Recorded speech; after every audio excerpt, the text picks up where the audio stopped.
kita pergi ke Eropa, mengingat seseorang yang lahir di Jerman pada tahun 1805.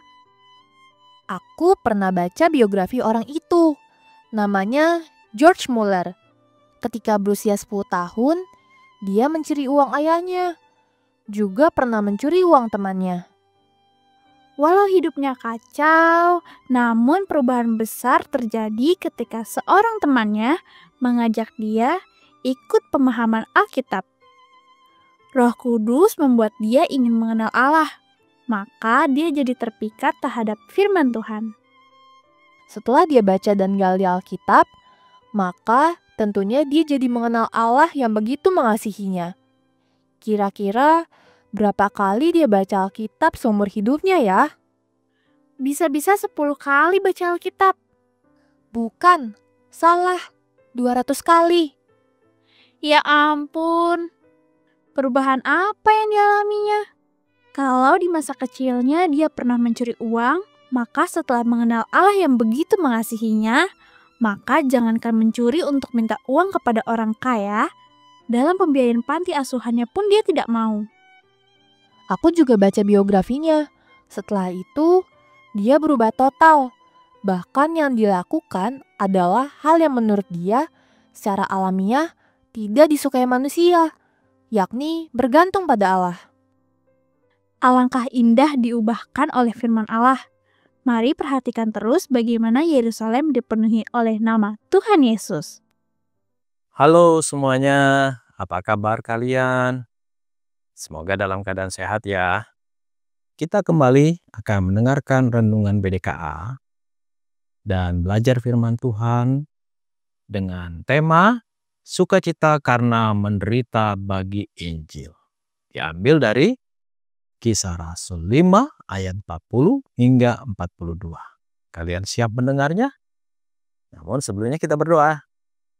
Tuhan, kami datang kepadamu supaya Tuhan tolong kami, persiapkan hati kami untuk dengar-dengaran dengan suara Tuhan melalui firman-Mu ya Bapa. Demi nama Yesus kami sudah berdoa.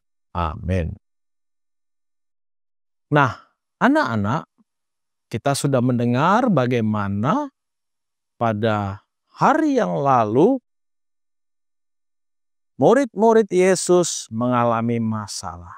Ya, mereka dipersulit dan mereka diperhadapkan dengan sidang mahkamah agama. Wow, menakutkan sekali bukan ya? Dikelilingi oleh orang-orang yang mengepung mereka. Dengan ucapan-ucapan yang kasar, mereka menolak berita yang disampaikan oleh siapa? Oleh murid-murid. Ya, murid-murid Yesus. Bahwa Yesus adalah Tuhan Juru Selamat sebagai batu karang. Namun bersyukur ada salah seorang di antara mereka yang membela murid-murid tersebut. Ya, namanya siapa yang kita sudah dengar kemarin? Masih ingat? Gamaliel. Gamaliel namanya. Gamaliel ini adalah seorang tokoh Yahudi yang pinter, yang berpengaruh, dan sangat disegani anak-anak ya. Gamaliel ini ahli Taurat. Jadi dia punya posisi yang baik dan mengetahui segala seluk-beluk hukum-hukum Taurat. Waktu Gamaliel membela murid-murid di satu sidang yang tertutup karena mereka disuruh keluar supaya jangan terlalu banyak orang ikut campur, maka sidang yang tertutup itu begitu mendengar ucapan Gamaliel sebagai tokoh masyarakat waktu itu anak-anak, mereka menjadi takut, mereka segan sekali sama Gamaliel ini. Mereka diam 1000 bahasa, ya. Lalu apa yang mereka lakukan? Mereka kemudian tidak bisa berbuat apa-apa.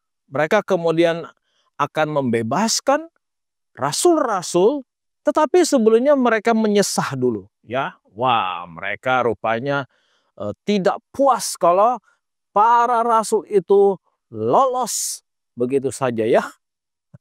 Jadi mereka tidak mau, mereka bebas. Mereka tetap mempersulit anak-anak. Para rasul-rasul itu, ya, mereka disesah dengan cara mereka dicambuk, dipukuli dengan berbagai hal-hal yang ada gitu ya.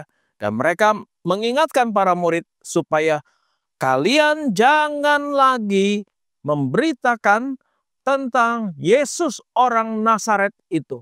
Wah, keras sekali ya ancamannya ya.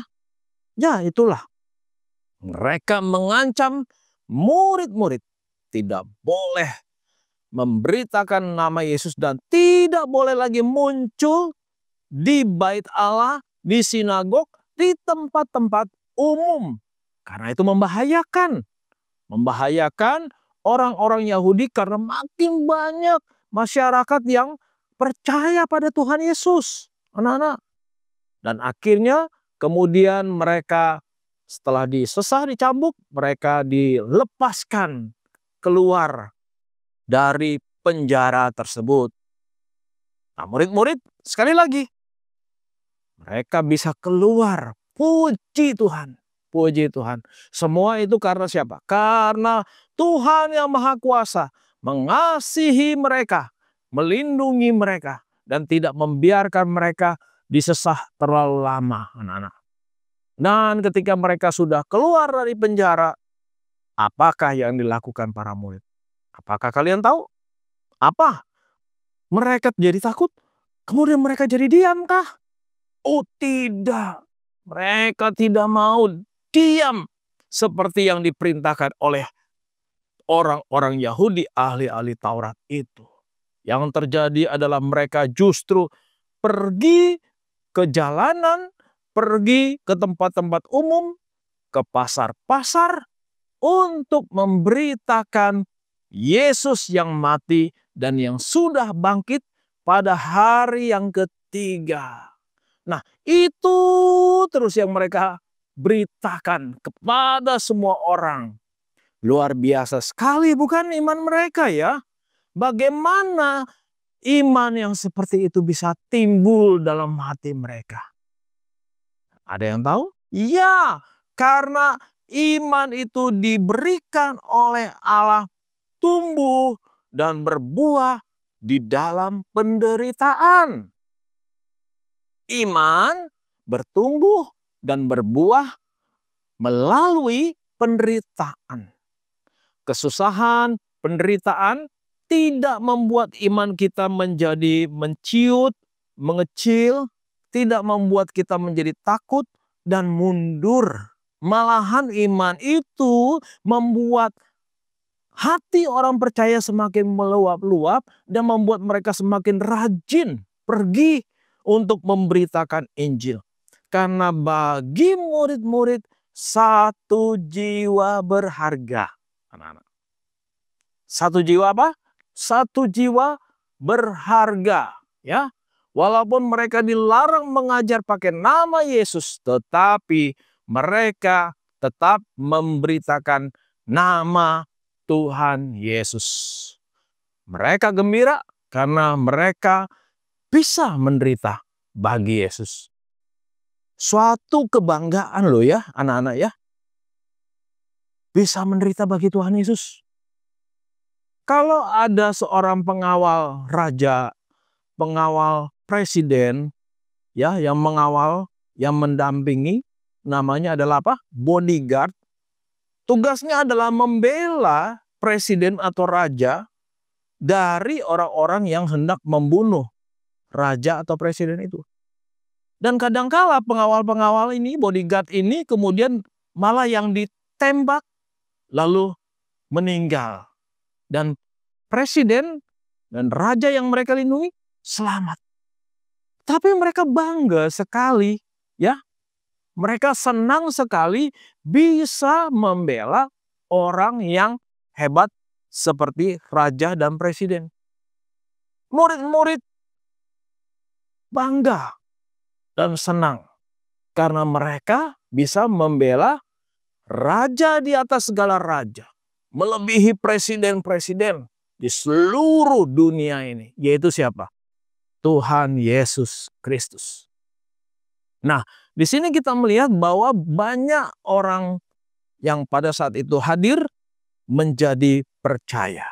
Dan murid-murid semakin semangat untuk memberitakan Injil. Nah, mengapa di dalam zaman kita sekarang banyak orang Kristen yang tidak berani memberitakan Injil? Sedikit-sedikit takut, ya. Takut dihina, takut diusir. Nah, anak-anak, dari pelajaran hari ini kita bisa belajar di dalam dunia masa kini bahwa Allah itu tetap bekerja. Kalaupun kita takut, wajar sekali. Kita manusia ya. Nanti ada orang mendatangi kita, memukul kita, meludahi kita. Kita bisa takut. Tapi kita percaya Tuhan memimpin dan memakai kita karena kita memberitakan nama Tuhan Yesus Kristus. Biarlah kalian juga dari kecil boleh punya iman yang kokoh, yang bertumbuh dan berbuah dan bersaksi ya untuk nama Tuhan Yesus. Mari kita bersatu di dalam doa. Tuhan, kami datang bersyukur kepadamu karena firman-Mu sudah kami dengar. Nama Yesus diberitakan. Murid-murid bersuka cita. Mereka bangga menderita bagi Yesus. Kami berdoa untuk anak-anak kami yang mendengarkan di mana saja mereka berada, agar mereka selalu bangga memiliki Tuhan Yesus. Terima kasih ya Bapa. Dalam nama Yesus kami sudah berdoa. Amin.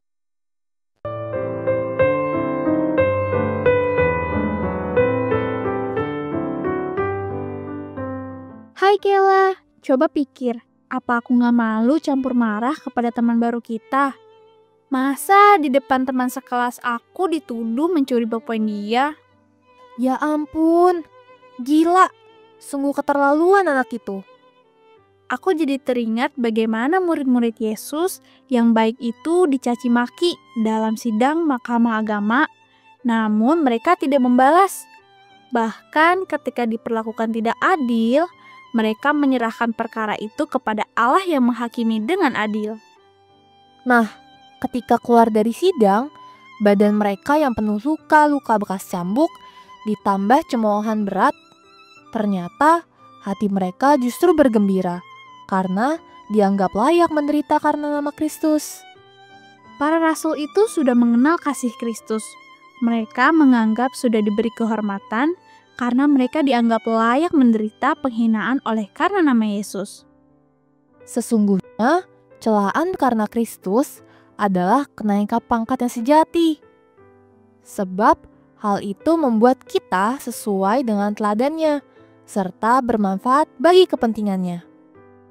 Bahkan penderitaan ini membuat mereka semakin bergairah dan berani setiap saat menjadi saksinya. Yuk, kita sama-sama giat memberitakan Injil setiap ada kesempatan, sesuai kehidupan para saksi Kristus dalam Kisah Para Rasul 6 ayat 1-7. Dah.